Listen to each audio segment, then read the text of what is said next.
ವೀಕ್ಷಕರೇ ಎಲ್ಲರೂ ನಮಸ್ಕಾರ. ವೀಕ್ಷಕರೇ, ಈ ವಿಡಿಯೋದಲ್ಲಿ ಒಂದು ಸಣ್ಣ ಮ್ಯಾಟರ್, ಅದೇ ಸಣ್ಣದೇನಲ್ಲ, ಬಟ್ ಅತಿ ದೊಡ್ಡದು ಆ್ಯಂಡ್ ನಮ್ಮ ನಿಮ್ಮ ಜೀವನದ ಮೇಲೆ ಪರಿಣಾಮ ಬೀರುವಂಥ ಒಂದು ವಿಷಯದ ಬಗ್ಗೆ ಮಾತಾಡಕ್ಕೆ ಬಂದಿದ್ದೀನಿ.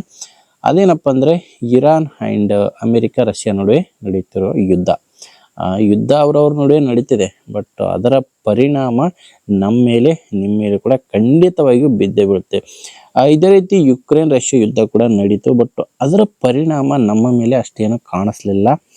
ಬಟ್ ಇದು ನಮ್ಮ ಪಕ್ಕದಲ್ಲಿ ನಡೀತಿದೆ. ಅದು ಮೇನ್ ಏನಪ್ಪ ಅಂದರೆ ಆಯಿಲ್ ಕಂಟ್ರೀಸ್ ಏನಿದಾವೆ, Saudi Arabia, Qatar, UAE and Iran, ಈ ದೇಶಗಳಲ್ಲಿ ಜಗತ್ತಿಗೆ ಅತಿ ಪ್ರಮುಖವಾಗಿ ಬೇಕಾಗುವ ಆಯಿಲ್ ಇದೆ.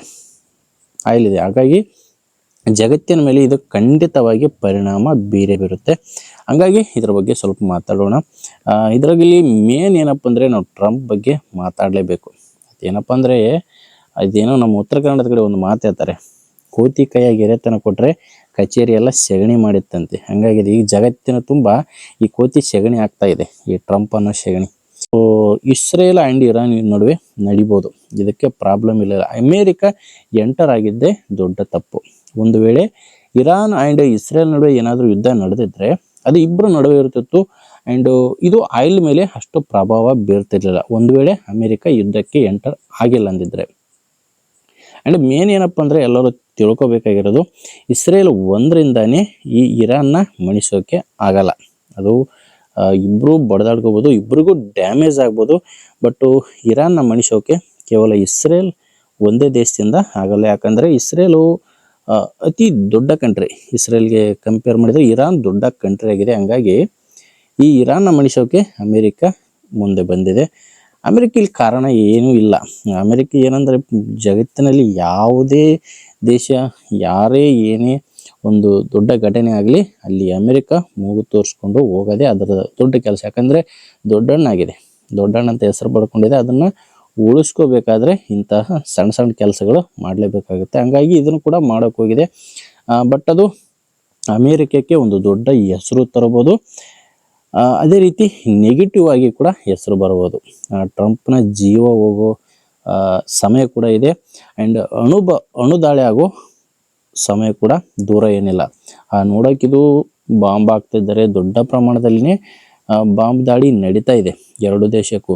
ಇಸ್ರೇಲ್ನಲ್ಲಿ ನಮಗೆ ಕಾಣಿಸ್ತಿಲ್ಲ, ಇಸ್ರೇಲ್ನಲ್ಲಿ ಏನು ದಾಳಿ ಆಗ್ತಿದೆ, ಯಾವ ಥರ ಡ್ಯಾಮೇಜ್ ಆಗಿದೆ ಅನ್ನೋದು ನಮಗೇನು ಗೊತ್ತಾಗ್ತಿಲ್ಲ. ಯಾಕಂದರೆ ಇಸ್ರೇಲ್ನಲ್ಲಿ ಯಾರು ಕೂಡ ಮೀಡಿಯಾ ಬಿಡ್ತಿಲ್ಲ.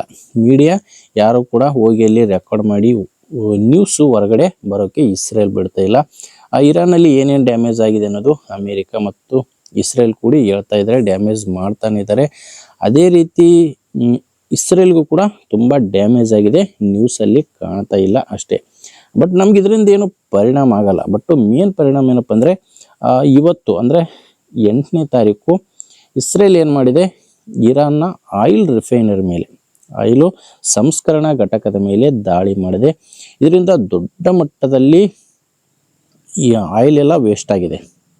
ಏನು ಪೆಟ್ರೋಲ್ ಇರುತ್ತಾ ಎಲ್ಲನೂ ವೇಸ್ಟ್ ಆಗಿದೆ. ಹಂಗಾಗಿ ಈಗ ಪ್ರೆಸೆಂಟ್ ಏನು ಮಾಡ್ಬೋದು, Iran, Saudi Arabia, UAE, ಕತಾರು, Bahrain ಈ ದೇಶಗಳಿಗೆ ಆಯಿಲ್ ರಿಫೈನರಿ ಮೇಲೆ ದಾಳಿ ಮಾಡ್ಬೋದು. ಇದೇ ದೊಡ್ಡ ಸಮಸ್ಯೆ ಆಗಿರೋದು. ಯಾಕಂದರೆ ಒಂದು ವೇಳೆ ಈ ದೇಶದಲ್ಲಿನ ಆಯಿಲ್ ರಿಫೈನರಿಗಳ ಮೇಲೆ ಏನಾದರೂ ದಾಳಿ ಮಾಡಿದರೆ, ಆಯಿಲ್ ಸಂಸ್ಕರಣ ಎಲ್ಲವೂ ನಾಶವಾದರೆ ಜಗತ್ತು ಏನಿಲ್ಲ ಅಂದರೂ $150 $150 $200 ಇದರ ಪ್ರೈಸು ಹೋಗ್ಬೋದು. ಈಗ ವೆನಿಜುವೆಲಾದ ಆಯಿಲು, ಈಗ ಅಮೆರಿಕೆಗೆ ಏನು ಪ್ರಾಬ್ಲಮ್ ಅಷ್ಟೇನು ಆಗಲ್ಲ. ಇವರು ಮೊದಲೇ ವೆನಿಜುವೆಲಾದ ಮೇಲೆ ದಾಳಿ ಮಾಡಿ ಅಲ್ಲಿನ ಆಯಿಲ್ ಮೇಲೆ ಕಂಟ್ರೋಲ್ ಇಟ್ಕೊಂಡಿದ್ದಾರೆ. ಅಲ್ಲಿನ ಪೆಟ್ರೋಲ್ ಮೇಲೆ ಅಮೆರಿಕಕ್ಕೆ ಕಂಟ್ರೋಲ್ ಇದೆ, ಅವರು ಮ್ಯಾನೇಜ್ ಮಾಡ್ಕೊತಾರೆ. ಬಟ್ ಜಗತ್ತಿಗೆ ತೊಂದರೆ ಖಂಡಿತ ಆಗುತ್ತೆ. ಅದರಲ್ಲಿ ನಾವು ಭಾರತೀಯರು ಏನಪ್ಪ ಅಂದರೆ ಈ ಪೆಟ್ರೋಲ್ ಮೇಲೇ ಡಿಪೆಂಡ್ ಆಗಿ ಬದುಕ್ತಾ ಇರೋ ದೇಶಗಳು. ನಮ್ಮ ನರನಾಡಿಗಳು ನಡಿಬೇಕಂದ್ರೆ ಪೆಟ್ರೋಲು ಬೇಕೇ ಬೇಕು. ಒಂದು ವೇಳೆ ಇದೇನಾದರೂ ಇದೇ ರೀತಿ ಮುಂದುವರೆದರೆ, ಈಗ ಯಾವ ಥರ ಯುಕ್ರೇನು ರಷ್ಯಾ ಯುದ್ಧ ನಡೀತಿದೆ ಅದೇ ರೀತಿ ಈ ದೇಶಗಳ ನಡುವೆ ಯುದ್ಧ ಏನಾದರೂ ಮುಂದುವರೆದರೆ ನಿಮ್ಮ ಜೇಬಿಗೆ ಕತ್ತರಿ ಬೀಳೋದಂತರೂ ಖಂಡಿತ. ಈ ಟ್ರಂಪ್ ಅನ್ನೋ ಕೋತಿ ಮಾಡೋ ಈ ಹುಚ್ಚಾಟಕ್ಕೆ ನಾವು ಕೂಡ ಬಲಿ ಆಗಲೇಬೇಕಾಗುತ್ತೆ. ತುಂಬ ಜನ ಭಾರತೀಯರಿಗೆ ಒಂದು ಧೈರ್ಯ ಏನಪ್ಪ ಅಂದರೆ ನಾವು ರಷ್ಯಾದಿಂದ ಆಯಿಲ್ ಖರೀದಿ ಮಾಡ್ಬೋದು ಅಂತ. ಓಕೆ, ಮಾಡ್ತೀವಿ, ರಷ್ಯಾದಿಂದ ಆಯಿಲ್ ಖರೀದಿ ಮಾಡ್ತೀವಿ. ಬಟ್ ಅಲ್ಲಿ ಕೂಡ ಏನು ಕಡಿಮೆ ರೇಟಿಗೆ ಸಿಗಲ್ಲ. ಯಾಕಂದರೆ ಈ ಗಲ್ಫ್ ದೇಶದಿಂದ ಬರ್ತಿರೋ ಆಯಿಲ್ ನಿಂತರೆ ಬೇಡಿಕೆ ಖಂಡಿತವಾಗಿಯೂ ಆಗೇ ಆಗುತ್ತೆ. ಬೇಡಿಕೆ ಹೆಚ್ಚಾದ ಮೇಲೆ ಪ್ರೈಸು ಮೊದಲೇನು ನಮಗೆ ಡಿಸ್ಕೌಂಟ್ ರೇಟ್ನಲ್ಲಿ ಆಯಿಲ್ ಸಿಗ್ತಾಯಿತ್ತು, ಅದು ಇನ್ಮೇಲೆ ಸಿಗಲ್ಲ, ಖಂಡಿತವಾಗಿ ಸಿಗಲ್ಲ. ರೇಟು ಆಗೇ ಆಗುತ್ತೆ. ನಿಮ್ಮ ಜೇಬಿಗೆ ಖಂಡಿತವಾಗಿ ಬರೆ ಬಿದ್ದೇ ಬೀಳುತ್ತೆ. ನನಗೆ ಅನಿಸ್ತಿರೋದೇನಪ್ಪ ಅಂದರೆ, ಇಸ್ರೇಲು ಇರಾನ್ನ ಆಯಿಲ್ ರಿಫೈನರಿಗಳ ಮೇಲೆ, ಆಯಿಲ್ ಘಟಕದ ಮೇಲೆ ದಾಳಿ ಮಾಡಿರೋದು ತುಂಬ ದೊಡ್ಡ ತಪ್ಪು ಅನ್ನಿಸ್ತದೆ. ಯಾಕಂದರೆ ಈಗ ಇರಾನು ಈ ಕಡೆ ಗಲ್ಫ್ ದೇಶಗಳ ಮೇಲೆ ಆಯಿಲ್ ರಿಫೈನರಿಗಳ ಮೇಲೆ ಏನಾದರೂ ದಾಳಿ ಮಾಡಿದರೆ ಪ್ರೈಸ್ ಖಂಡಿತವಾಗಿಯೂ ಜಾಸ್ತಿ ಆಗೇ ಆಗುತ್ತೆ. ಇದನ್ನೇ ರಷ್ಯಾ ಆಯುಧವಾಗಿ ಕೂಡ ಬಳಸ್ಕೊಬಿಡು. ಯಾಕಂದರೆ ಈಗ ಆಯಿಲ್ ಪ್ರೈಸ್ ಜಾಸ್ತಿ ಆದರೆ ರಷ್ಯಾ ಆಯಿಲ್ಗೆ ಬೇಡಿಕೆ ಬಂದರೆ ಅವರು ಯುದ್ಧ ಮಾಡ್ತಿದ್ದಾರೆ. ಯಾರ ಜೊತೆ? ಯುಕ್ರೇನ್ ಜೊತೆ. ಅವರಿಗೆ ಯುದ್ಧ ಮಾಡೋಕ್ಕೆ ದುಡ್ಡು ಬೇಕು. ಈಗ ನಡೆಯುತ್ತಿರುವ ಸಂಗತಿ ಏನಿದೆ, ಇದು ರಷ್ಯಾಗೆ ಖಂಡಿತವಾಗಿಯೂ ಡಾಲರ್ ಗಳಿಸ್ಕೊಳ್ಳೋಕ್ಕೆ ಹೆಲ್ಪ್ ಆಗುತ್ತೆ. ಹಂಗಾಗಿ ಈ ಯುದ್ಧ ಇದೇ ರೀತಿ ಮುಂದುವರಿಬೇಕನ್ನೋದು ರಷ್ಯಾದ ಬಯಕೆ ಕೂಡ ಆಗಿರುತ್ತೆ. ಹಂಗಾಗಿ ಇರಾನ್ಗೆ ಆಯುಧಗಳ ಸಪ್ಲೈ ಕೂಡ ರಷ್ಯಾ ಮಾಡ್ಬೋದು. ಈ ರೀತಿ ಆಯಿಲ್ಗಳ ಮೇಲೆ ಇಸ್ರೇಲ್ ದಾಳಿ ಮಾಡಿ ತಪ್ಪು ಮಾಡಿದೆ ಅನ್ನಿಸ್ತಿದೆ. ಬಟ್ಟು ಇದೇ ರೀತಿ ಯಾವ ರೀತಿ ಜಿಯೋ ಪಾಲಿಟಿಕ್ಸ್ ವರ್ಕ್ ಆಗುತ್ತೆ ಅನ್ನೋದು ಹೇಳೋಕ್ಕೆ ಬರಲ್ಲ.